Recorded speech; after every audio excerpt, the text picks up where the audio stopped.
Assalamualaikum warahmatullahi wabarakatuh. Oke sahabat, kembali lagi di horor, cerita-cerita horor ya. Nah kali ini saya dapat kiriman cerita. Ini ceritakan tentang keseraman di jalan tol ya. Ceritanya cukup unik. Oke, sebelum kita masuk ke ceritanya, jangan lupa like, komen, dan terutama subscribe ya. Di malam kelam, hantu datang.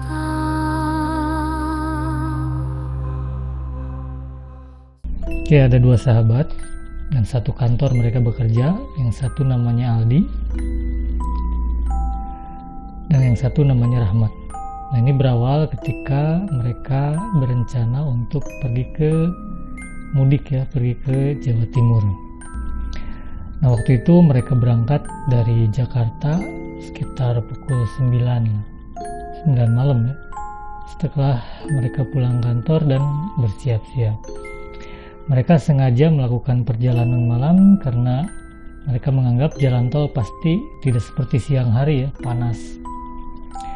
Lagi pula kalau malam hari kan membuat ban itu lebih awet katanya sih daripada siang, karena kalau siang tuh panas. Nah, peristiwa ini terjadi ketika menjelang tengah malam, di mana Aldi itu kebelet ke kamar kecil dan harus segera mencari rest area. Sialnya mereka itu sudah terlanjur melewati beberapa rest area yang biasa mereka kunjungi yang bagus ya, dan terpaksa berhenti di salah satu rest area yang ya seadanya lah, yang terlihat kurang bagus ya. Karena sudah kebelet, Aldi akhirnya membelokkan mobilnya masuk ke rest area tersebut ya. Nah, tapi ketika masuk rest area terlihat sangat kumuh dan hanya beberapa mobil saja yang ada di situ. Dan terlihat cukup temaram, tidak terlalu terang. Ya, pokoknya suasananya agak kurang menyenangkan lah kalau tidak mau disebut seram ya. Nah, akhirnya Aldi coba parkir di dekat toilet di sana. Ketika masuk ke WC itu, Aldi udah merasa tidak enak hati dan sedikit merasa agak seram. Lalu dia kembali lagi masuk ke mobil dan dia melihat petunjuk di dashboard itu, petunjuk bensin itu sudah mulai berkurang. Dia putuskan untuk mengisi bensin di situ sekalian. Lalu dia majukan mobilnya sehingga dekat ke tempat pom bensin itu. Nah, tapi di sana tidak ada siapapun, tidak ada penjaga. Aldi sudah melihat kiri kanan, Rahmat pun sama, melihat kiri kanan, tapi tidak ada siapapun di sana. Akhirnya Aldi mencoba keluar. Nah, sebelum keluar,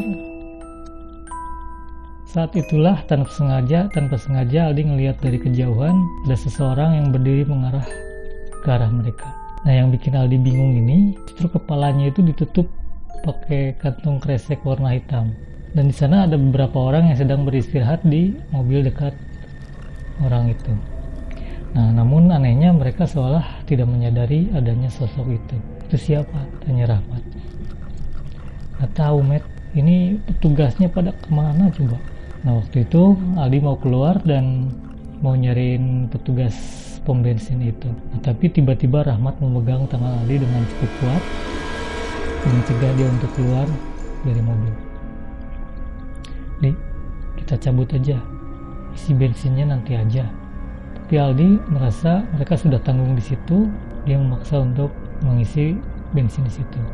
Nah, Rahmat tidak mendebat, namun wajahnya mengarah ke orang yang menutupi wajahnya dengan kantong kresek yang tadi. Anehnya, sosok itu tiba-tiba saja sudah berada di dekat mobil mereka. Rahmat melihat orang itu dengan muka cemas, dan Aldi pun sadar orang dengan kresek itu wajahnya hanya memandang mereka tanpa bergerak sedikit pun dan tanpa berkata sepatah kata pun. Aldi ingat dengan jelas saat sosok itu semakin dekat. Sosoknya itu mengenakan pakaian yang sudah lusuh seperti petani, tapi wajahnya itu, kepalanya seluruhnya tertutup kresek hitam. Dan dia hanya berdiri terpaku menatap mereka, seakan-akan mereka merasa, walaupun ditutupi kresek, seakan-akan merasa menatap mereka. Aldi pun tidak berpikir panjang dan segera meninggalkan tempat itu. Dia tancap gas. Setelah keluar dari rest area, Rahmat nih bilang, aneh kan Di, kalau dibilang orang iseng, ngapain tengah malam begini? Aldi sambil nyetir nggak jawab. Dia tidak menjawab, hanya diam. Bukan tanpa alasan, tapi Aldi benar-benar nggak tenang. Nah pas ngecek spion, dia tidak melihat orang itu di spion. Masa sih ada yang namanya hantu kresek? Nah masalahnya, dia pernah dengar tentang mitos hantu kresek di daerah situ. Tapi masa sih mereka apes banget ketemu dia? Yaudah, kita cabut aja dulu, cari rest area yang ramai buat isi bensin. Nah entah kenapa setelah dari rest area itu jalanan terasa begitu sepi, bahkan sering Aldi itu merasa merinding. Nah buat mencairkan suasana, Aldi coba banyak ngobrol sama Rahmat. Tapi tetap saja mereka kehabisan bahan pembicaraan. Perasaan Aldi makin gak enak ketika tiba-tiba mobilnya mogok. Gak ada angin, gak ada hujan. Mobil Aldi yang hitungannya lah masih keluaran baru, tiba-tiba gak bisa digas dan mesinnya mati. Rahmat bilang bensin kali Di, tapi Aldi menyangkalnya karena dia melihat penandanya masih cukup banyak. Dia berpikir bisa sampai perbatasan Jawa Tengah juga. Lalu mereka menepi dan coba memeriksa keadaan mesin. Waktu itu di sekitar tol hanya ada hutan-hutan di kiri kanan. Mereka mengecek kondisi mobilnya, oli aman, bensin aman, nggak ada bau gosong. Rahmat memeriksa sambil membuka kap mobilnya. Coba starter Di. Nah Aldi masuk dan coba untuk menyalakan mobilnya. Lalu Aldi minta Rahmat buat nutup kap mesin dan naik ke dalam. Tapi pas Aldi lihat keluar, Rahmat kelihatan lagi ngelihat ke satu arah dengan muka pucat. Dia melihat ke belakang mobil. Kenapa Met? Lalu dengan kencang, tiba-tiba Rahmat membanting kap mesin agar menutup. Dan dia berlari masuk ke dalam mobil. Dia berteriak, cabut cepet. Aldi yang gak ngerti langsung nengok ke arah Rahmat ngelihat tadi. Dan waktu itu Aldi benar-benar gak percaya. Di belakang mereka, orang yang wajahnya ditutupi kantong kresek tadi sudah ada di belakang mobil. Rahmat benar-benar pucat. Aldi pun menginjak gas dan buru-buru meninggalkan tempat itu. Itu bukan orang Di. Kalau orang nggak mungkin dia tiba-tiba di sana. Rahmat bicara sambil agak gemeter. Mana hutan semua lagi sekitaran sini. Apesnya baru berjalan beberapa kilometer, mesin mobil itu tiba-tiba kembali mati. Rahmat agak berbisik, kenapa Di? Gak tahu nih, mogok lagi. Aldi dan Rahmat beberapa kali menengok ke belakang memastikan sosok itu tidak ada. Tapi ketika Aldi mau keluar, tiba-tiba terdengar suara dari atap mobil. Suara itu keras. Nah, Aldi pun ngelihat, cek spion tengah yang di atas itu, dan dari sana kelihatan pelan-pelan terlihat ada tangan kurus yang merayap ke kaca belakang mobil. Dan suara kresek terdengar dan kepala yang tertutup kresek itu terlihat di kaca belakang.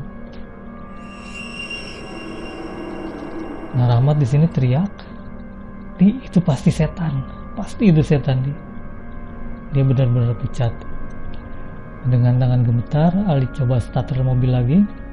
Sambil berulang-ulang mereka baca doa dan beberapa kali mencoba untuk menyalakan mesin. Nah, akhirnya mesin pun menyala dan Aldi langsung melaju dengan kencang. Saat itu dia nggak peduli lagi sama aturan lalu lintas, pokoknya dia ngebut. Tapi setiap beberapa kilometer suara kresek dan dentuman di atas mobil itu di kapnya itu terdengar beberapa kali. Hal ini membuat mereka cukup panik juga. Perjalanan yang harusnya beberapa jam sekarang terasa jadi lebih lama. Nah, setiap kali Aldi nengok, sosok itu tidak kelihatan, entah ada di mana. Nah, akhirnya barulah pas menjelang subuh mereka menemukan rest area dengan masjid yang lumayan besar. Dari sini Aldi pun buru-buru melipir ke sana dan sepakat untuk melanjutkan perjalanan setelah matahari terbit. Beruntung di sana cukup banyak orang yang istirahat. Akhirnya mereka ikut istirahat. Mereka memesan segelas kopi di salah satu kios yang terdapat cukup banyak orang. Nah, tapi nggak tahu kenapa waktu itu Aldi samar-samar ngelihat si hantu kresek itu di antara orang-orang. Di sini Aldi cuma berharap apa yang ia lihat cuma perwujudan rasa takutnya saja. Sekitar pukul 6 pagi mereka pun melanjutkan perjalanan. Jalanan sudah mulai ramai dan terang. Hantu kresek itu sudah tidak ada lagi, tidak terlihat lagi, tidak terdengar lagi. Dan mereka berharap setan itu tidak mengikuti mereka sampai tujuan atau malah sampai sekarang. Nah, semenjak itu Aldi tidak berani melakukan perjalanan malam, dan kalaupun terpaksa, seenggaknya Aldi pergi dengan beberapa orang. Dan jangan nekat berhenti di rest area yang kelihatan kumuh, tua, dan sepi. Nah, cerita tentang hantu kresek pernah didengar Aldi dari orang-orang yang ada di sekitar rest area itu. Sosok ini telah menjadi urban legend lah, bisa dikatakan urban legend di wilayah itu. Konon hantu kresek adalah arwah seorang petani yang menjadi korban kebengisan preman-preman suruhan waktu jalan tol itu dibangun karena perebutan lahan. Menurut cerita yang beredar, kepala petani yang menjadi korban itu sengaja ditutupi kresek karena berbagai alasan. Yang pertama, agar tidak mengetahui siapa yang membunuhnya. Dan yang kedua, agar saat kepalanya dihabisi, darahnya tidak bermuncratan kemana-mana. Gitu kata mereka.